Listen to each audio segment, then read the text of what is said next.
let's get ready to welcome the first of 3 law enforcement agency specialists joining us on stage today. As the official European Union Agency for Law Enforcement Cooperation, Europol helps EU member states to combat all forms of serious organised crime, cybercrime and terrorism, supporting thousands of international investigations annually.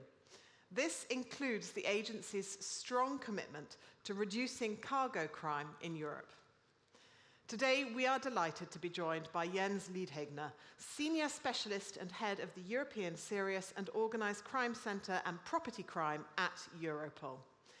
Jens is going to explain more about the general threats the EU is facing from the perpetrators of serious organised crime and provide Europol's insight on property crime and cargo crime.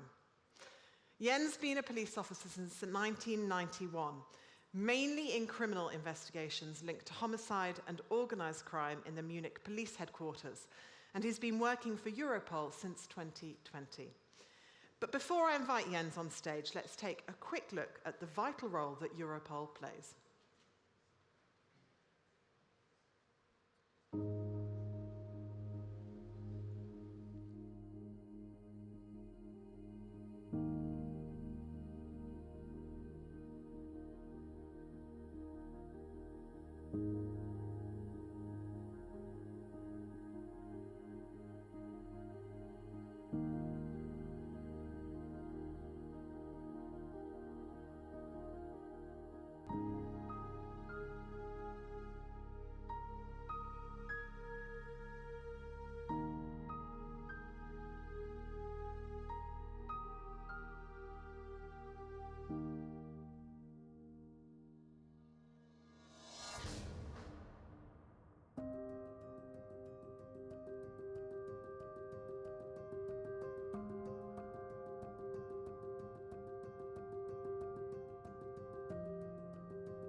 Jens, welcome to the stage, and thank you so much for joining us. Thank you. And we're aiming to finish by 11ish. I will finish in time. Thanks very much for the invitation. So this taser was not planned actually, but I've seen yesterday all these nice movies and I called my press office. I need a fucking nice taser for this conference, and this is what they have prepared during the night. So very nice video, but this shows the reality. So this is what you have seen, this Operation Torrent Shield I think is a big operation. Europol have been involved, and with a great success of arrest of thousands of people, seizures of assets and so on. So I will try to give a little bit an overview from the Europol perspective about serious organized crime, mainly to property crime and also to cargo crime. So maybe if you're a frequent visitor or participant of this conference, maybe you have joined in 2022, I think Liedhegener was here presenting cargo crime, very, very extensive presentation about numbers, so I will not repeat anything about this one. So the main focus also from my side is to focus on the PPP, the public-private partnership cooperation. So with the recast of the Europol regulation, we have some possibilities for cooperation, but to be honest and to spoil a little bit, it's quite limited, but we will find always ways how we can cooperate with the private sector.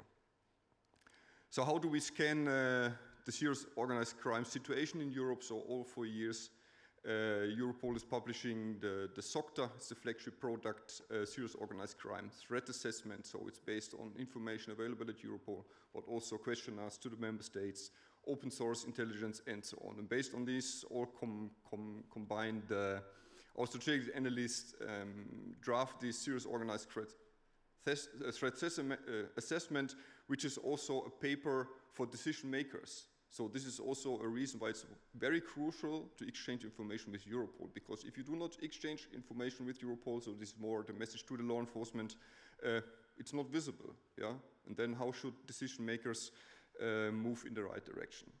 So what was identified in 2020? One is the key threats in the European Union. What you can expect, of course, it's a lot of drugs, it's a lot of violence, high-risk criminal networks, trafficking human beings, migrant smuggling, but also you can see, I marked it in red, it's still organized property crime because it has a direct impact to the people. So if you're a victim of a burglary, you can feel it immediately. Yeah? Someone else entered your house, was stealing your stuff. It's not like your items are gone. Yeah? It's the feeling that someone else, some stranger was in your house, maybe while you have slept and so on.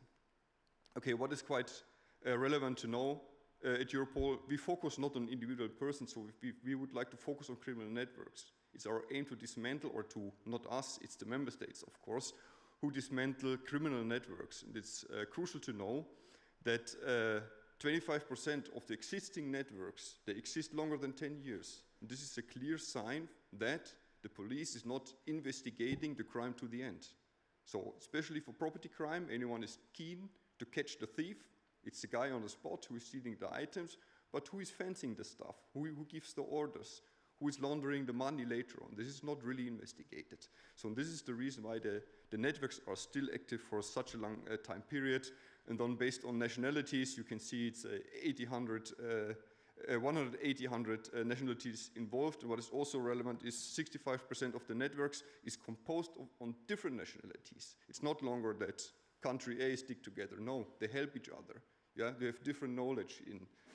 So we have seen, for instance, Armenian OCGs stealing cars, handing the cars over to Gambian OCGs. They transport the cars to Africa. So it's like they work hand in hand, and this we have to follow. We have to analyze to show the picture to the member states. And then, of course, it's also an emerging trend. Is 7 out of 10 criminal networks are active in more than one country. This is especially the role of Europol to find the dots and to link the investigations together. What's also relevant to know about criminal networks, and this is what we have learned from the encrypted communication datasets. Maybe you all have heard about SkyCC, Anum, EncroChat, yeah, all these encrypted communication platforms which the mainly criminal actors have been used, and they had the feeling they can communicate there because it's protected. But nothing is protected actually, so it's what not Europol, but with the help of Europol, they were able to crack the system, to wiretap the system, and then we had a full picture of what was going on. This was also information which is or was in the dark to bring to the light, and then you had a very good overview, and we still have it, about how organized crime works, and we could see it's a lot of corruption going on. You could see how many officials, police, politicians using this or have used these phones. Also violence. It's such a lot of violence, pictures of dead people and so on in this encrypted communication data sets. And of course, what Thorsten said yesterday, the criminals follow nothing. The criminals follow the money. This is why they commit the crime mainly. Yeah? This we have to have a deeper look into it, into the money laundering aspect, and also how they use the legal business. Now a little bit about cargo crime. So what we understand at Europol about cargo crime, because we have seen it's theft from the lorry or theft from the storage area. So for us, more or less, we see cargo crime as I have to drink. I hope it's not the gin, eh? Otherwise, it will be funny with the gin, eh?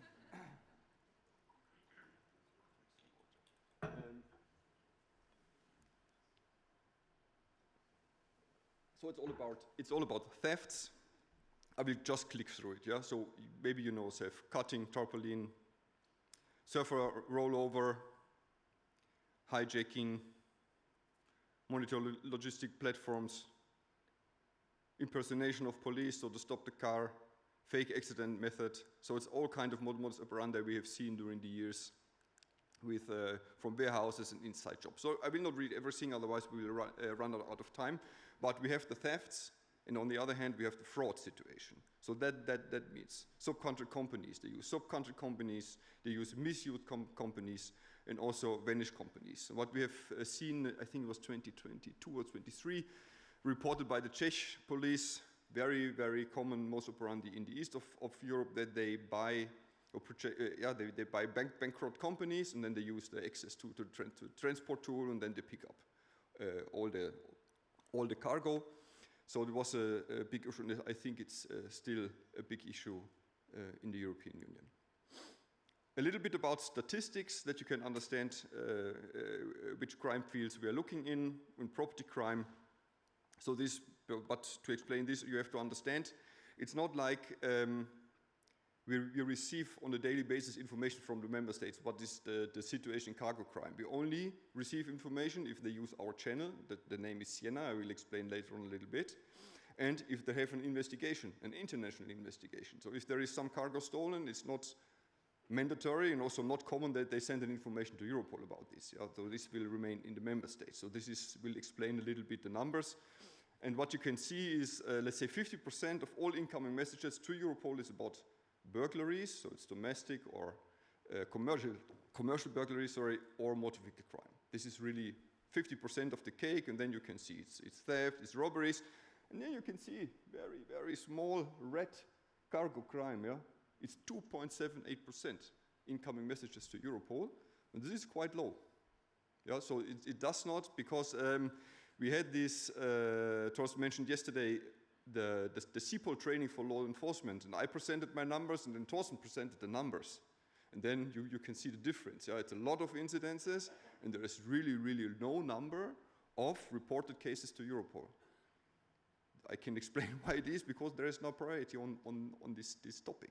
There are too much topics in the whole EU. It's mainly on drugs and violence at the moment, but no one is really looking into property crime. So we have increasing numbers in burglaries, we have increasing numbers in motor vehicle crime, and I'm pretty sure there are increasing numbers in cargo crime. But if you do not report it, and if they do not report it to us, so we are mainly, we can't do anything. So this is a little bit the situation about what kind of information is receiving us, and based on this low number, I'm not able to give an overview about the situation of cargo crime. Yeah, it's impossible. Then what I can do, I can open the internet and I can look what's going on, but that you can do yourself. Yeah? You can check, Google, what's cargo crime, then maybe you will get a better overview. On the right side, you see who are the main contributors, and then you may be wondering, it's always Germany. Why it's Germany? Is it the most affected country? No. Germany, so it's, if you would like to communicate with Europol, you need access to the Siena channel. And in Germany, any investigator, they have decentralized it. So if you are in the federal state system, you're a criminal investigator, you can have access to Siena. So you can directly send a message to Europol and to other countries. Yeah? But this is mainly in Germany. This is the reason why they're always number one in contributions. So it's not the most affected country.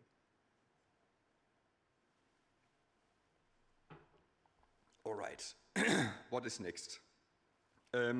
So incoming cargo crime messages. You can see it's the years, I think, 2021 to 2024. If I would show 2029, it was a little bit better because there was the ISF project in place, ISF Cargo. Maybe some of you have been involved in that one. higher numbers, and then you see 2022, 21, 22, it's cases, it's new cases initiated. And if you compare it, how much cases are taking place in Europe and what is the number of cases provided to Europol, it's really, really, really low. So you see, so the red one is cargo crime. So it's also not possible to put the number in the bars because it's too small. Yeah, so I put it on the right side. So the demographics about the cargo crime, where the suspects came from. So it's always, I think it's always a similar situation. It's always Romania, the first suspects in cargo crime, followed by Poland, Ukraine, Belarus, and then you go the percentage down. I think this has been remaining the same for several years. So then it's a good question, yeah? Is cargo crime organized crime? It's a yeah, you say it's a yeah. So let's read about some information. This is a copy-paste exercise from our Siena channel, yeah? I just can read it, yeah? A security guard suspected of providing information on valuable cargo in return for payment. Yeah, fake transport company was involved in cargo theft in Austria, Czech Republic, Germany, and Poland. A commando group of 10 individuals attacked 2 lorries transporting tobacco on the motorway. They used stolen Audi R6 and BMW to block the lorries. Or perpetrators have bought up a transport company in order to obtain transport contracts. This enabled them to drive transport goods from the company premises in a lorry. Organized crime, corruption, violence, 7 out of 10 countries. Use of legal business, money laundering, clear indicators.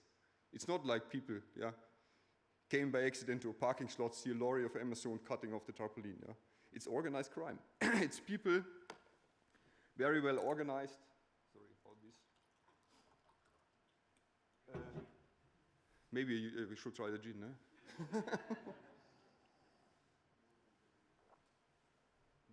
Very well organized, because if you go to BASF, what we've seen yesterday, and you cut off these nice wires, these long ones, you can't go to the next store to sell it, yeah? You need a fencing network to sell this wire again. So, yeah, you have to investigate it, otherwise it will never stop.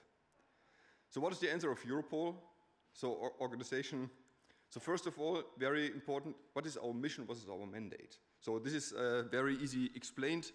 If we say we support the member states, if 2 member states are involved, this is the mandate is open. But if there is a chicken stolen in the Netherlands and then eaten in France, this is not really the task of Europol to support this investigation. If it is 5 million chickens, okay, we can talk about it. But I'm pretty sure it's well cooked in France. Yeah? So if you go to France, it's very well cooked over there. So it's just to be explained a little bit. But it's not like we have no investigation power, and we cannot task someone to investigate. This is, we support, as Europol, we support the member states in their investigation. And of course, the EU member states, we also cooperate with non-EU countries. So we have operational agreements with a lot of, I will show, I think, later on with third parties like US, Canada, the Balkan region, which is not EU countries at the moment, South America, and so on. So we have possibilities. These are third countries. Also UK is a third country. So if cargo is stolen in UK, transported to Africa, they have to help themselves, because it's not our mandate any longer. Yeah? But if it is stolen in UK, it's Romanian suspects, let's say, then of course Europol is able to support the investigations also initiated by the United Kingdom. So what is also quite relevant to know is it requires an international approach. So, and the commitment of the investigation. It's like if there is a very commitment, let's say in Germany, and there is no commitment in France, it will be tough for us to link the investigations and to motivate the second country or third country to step into this investigation. And of course, inside and outside of the EU, if you think about drug trafficking, and the drugs are trafficked from South America to Europe, in the first place in South America, but they will end up in Europe. So it's relevant for Europol to support investigations, let's say, initiated by Colombia with Spain and France, let's say. Okay, this is how Europol is organized. It's similar to any police organization. So we are, let's say, the operations directorate. It's the heart. If you ask the governance, they say they are the heart, and the capabilities, they will say they are the heart, but the real heart is the operations directorate, because in the operations directorate, we support the investigations. And we have 5 centers. So O1, it's more or less a horizontal approach. O2, this us, European Serious Organized Crime Centre. 3, cybercrime. 4, terrorism. And 5 is the financial center. So this is more or less how which kind of centers we support the European member states. So this is a little bit about our communication channel Siena, and you can see based on the colors who is connected at the moment to our channel. So it's you see the North America, and the countries are very keen to cooperate with Europol. So on a yearly basis, more countries are joining the Siena channel. So we need the best and operational agreement, but this is done by the Commission in Brussels. It's their decision which country is priority now, and then to negotiate a kind of agreement with them that they can be connected to the Siena channel, and then we can exchange information. Of course, you can see it's a bit of gray. Russia is still gray, they're disconnected, so we had a strategic agreement. Of course, the Russian aggression against Ukraine, Russia was immediately disconnected from the channel, and Belarus was never connected. Okay, what kind of support the member states can expect from our side? So we have a lot of support possibilities. So first of all, secure information exchange. So if you have read something, Europol was hacked lately in the press. Someone hacked our EPE, Europol Platform for Experts. It's a web-based application, so there is no operational information. There is the only, let's say, data they could get there is contact details of law enforcement. That's it. So to our operational system, no one has access. It's very secured. So we have also 2 systems. We have an internet-based system without any operational information. Then we have our closed system where the information is stored and exchanged. Of course, we have what I've mentioned before. We have the full encrypted communication data set. So SCI, ECC, ANOM. So if a new investigation is popping in, we can always make a query in the data set. And we also use what we've heard in the presentation before. We use, of course, AI. Otherwise, it's impossible to go through millions of messages. So you need AI to have a look into the data set, and then, of course, the analyst or the specialist later on has to check whether this information AI found is relevant or not. Then, of course, we have a lot of analysts, and I have 2 colleagues with me, Diana and Patrick, sitting there. Maybe, no, don't stand up there. You can wave your hand. Diana's analyst in my team, so she's in charge of processing the data, analyzing the data, and provide the member states with any analysis product which is needed. We have face recognition system. We can organize and finance operational meetings, so we have budget available for the countries to come to Europol, but we can also organize meetings and finance meetings everywhere in the world where it is needed. We can be on the spot, so if there is an intervention ongoing and they need some cross-checking on the board, on the spot, let's say, we can also come. And we have different funding possibilities for the countries. And this is the name of our project, AP Furtum, Organized Property Crime. So you don't have to go to different departments. If there is a prioritized operation in my team, we will take care about everything. This is also financial investigation, because it's normally 05 financial investigation. So we will take care about this one. Forensic support, if you have phones seized, you need them unlocked, you need them analyzed. It's Cybercrime Centre, we will take care about this one. We will not do it ourselves, but we will ask them to help us. Also for travel intelligence, it's again a different center, 01. So this is, let's say, a full package from one hand, yeah? If you have a prioritized investigation in my team. So what kind of intelligence gaps do we have, and what are limitations? So this is a very underreported criminal activity to Europol, because it's seen as petty crime, and there's always an insurance. Where's the big deal, yeah? Maybe it's a loss for the insurance company. This is the opinion. It's similar to motor vehicle crime. Why should we investigate motor vehicle crime? Because there's the insurance paying for it, yeah? So let's go for burglaries, because there is a huge impact, yeah? But we see also in motor vehicle crime that cars are stolen for payment exchange for drugs. So there is a little bit more behind, yeah? So there is a need also to investigate in this direction. Then it's also the exchange of information on law enforcement level. They see it as a national, as a regional case, yeah? If someone is coming to, let's say, based on the example yesterday, to BASF to steal the copper wire, yeah? So they see it as a regional topic, yeah? But it's an international group active in this one, so you have to exchange the information, or if these fake companies popping up, picking up cargo somewhere. If you compare the pictures, you can see it's the same driver in Austria, in Belgium, in France, and so on. You have to exchange the information. If you don't exchange the information, you can't see the full picture. Then, of course, a bit this low-level investigation approach. So maybe you send someone to the police to report a crime, and there is a very, I don't know, old police officer sitting there, and then, yeah, I would like to report a theft, and he's going to his typewriter, and he is writing, go theft, and then you say, no, it's a fraud, and they will tear up the paper and will put in the new one. So no, it's not like this, but it's not seen as serious crime, yeah? It's like, okay, something is stolen, it's like, oh, my bike is stolen, let's say. It's also pain in the ass a little bit, yeah? But, yeah, it's not really recognized as serious organized crime. What I've mentioned before, prioritization. Everything needs prioritization. So if you don't have any prioritization, the police will do business as usual. That's the truth. So we have seen in burglaries, for instance, there was a big increase 2014, 13, 14, 15. And then it came to the attention of the politics. And then there was panic.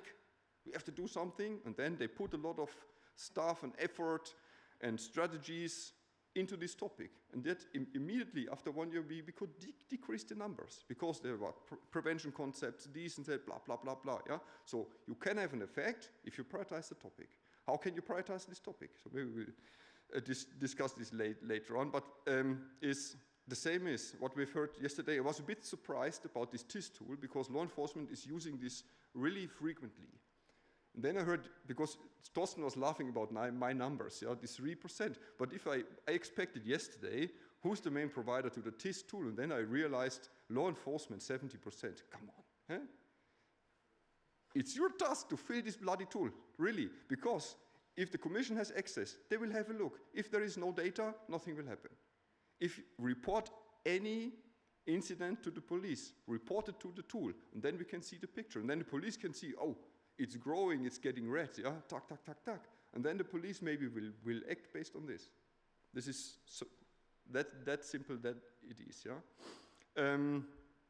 Identification of cargo owner, this is what we can often see, but it's also a solution in the TIS tool, yeah. If you, let's say, you see somewhere, let's say, Zalando items, yeah, you can go there, you can check who's the contact point, and then, hey, can you identify who's the owner of this cargo? So it's a kind of, could be an easy job. So maybe, I'm running not out of time? I'm running? 5 minutes. Oh shit, yeah.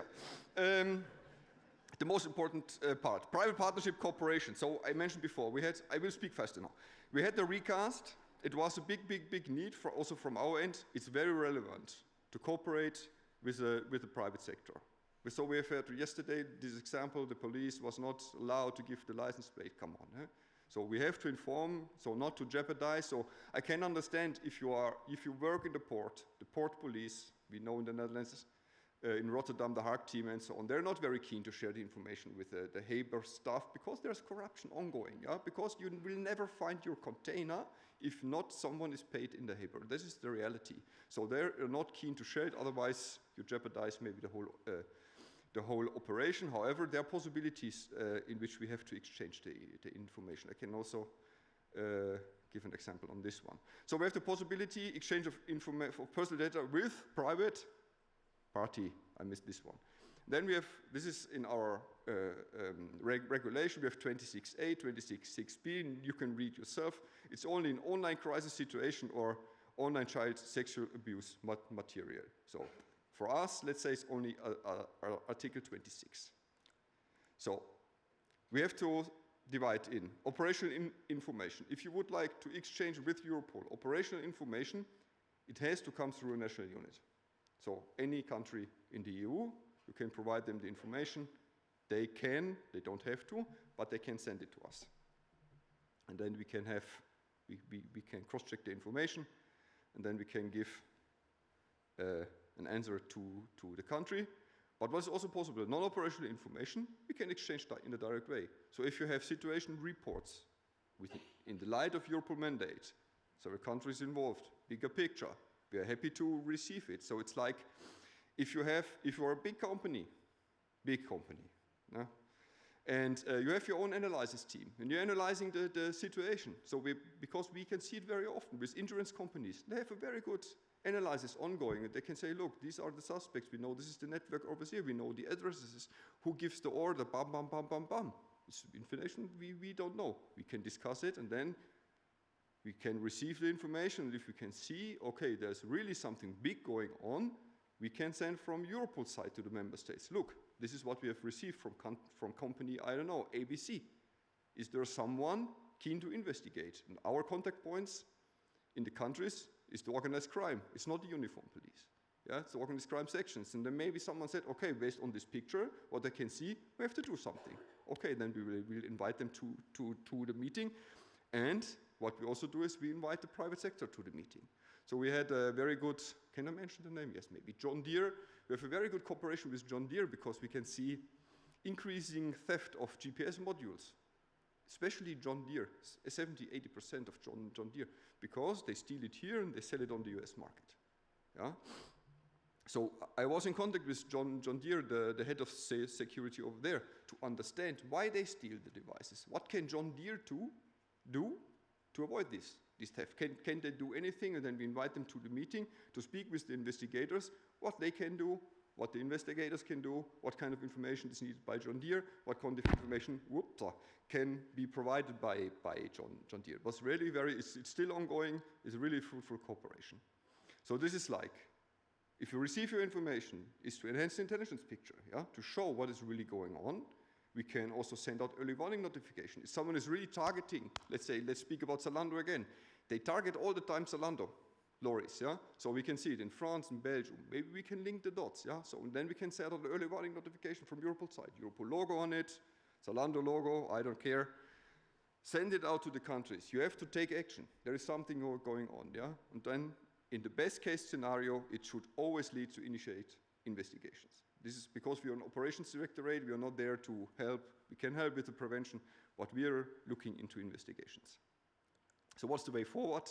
We need to raise awareness, access, so this is free for law enforcement, prioritization, I mentioned this before, and cooperation.